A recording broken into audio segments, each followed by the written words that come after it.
Hi friends, இன்றைக்கி நம்ம couching stitch தாங்க பார்க்க போகிறோம். ஸ்ட்ரெயிட் லைன் வரைஞ்சிட்டு அந்த லைனுக்கு அளவாக த்ரெட்டை கட் பண்ணி எடுத்துக்கலாங்க.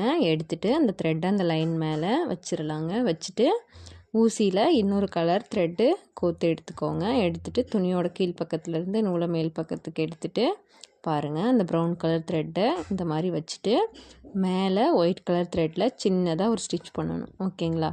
திரும்பவும் பண்ணுறேன் பாருங்கள். திரும்பவும் துணியோட கீழ் பக்கத்துலேருந்து நூலை மேலே எடுத்துகிட்டு அந்த த்ரெட்டு மேலே சின்னதாக ஒரு ஸ்டிச். ஓகேங்களா? பாருங்கள், நான் கோட்டு மேலேயே தான் ஊசியை குத்தி த்ரெட்டை மேலே எடுத்துக்கிறேன். திரும்பவும் அந்த கோட்டு மேலேயே ஊசியை குத்தி த்ரெட்டை கீழே எடுத்துகிட்டு போயிடுறேன். இப்போ பாருங்கள், நமக்கு மேலே சின்னதாக ஒரு ஸ்டிச் கிடைக்கும். இது போலவே தாங்க கவுச்சிங் ஸ்டிச் பண்ணணும். ரொம்பவே ஈஸி தாங்க. இந்த ஸ்டிச்சோட லாங் வீடியோ வேணும் அப்படின்னா நம்ம சேனல் நேம்க்கு கீழே ஒரு ப்ளே பட்டன் இருக்கும் பாருங்கள், கிளிக் பண்ணி பாருங்கள். இது போல் யூஸ்ஃபுல்லான நியூஸ்க்கு நம்ம எம்டி கேர்ள்ஸ் கலெக்ஷன் சேனலை சப்ஸ்கிரைப் பண்ணி வச்சுக்கோங்க.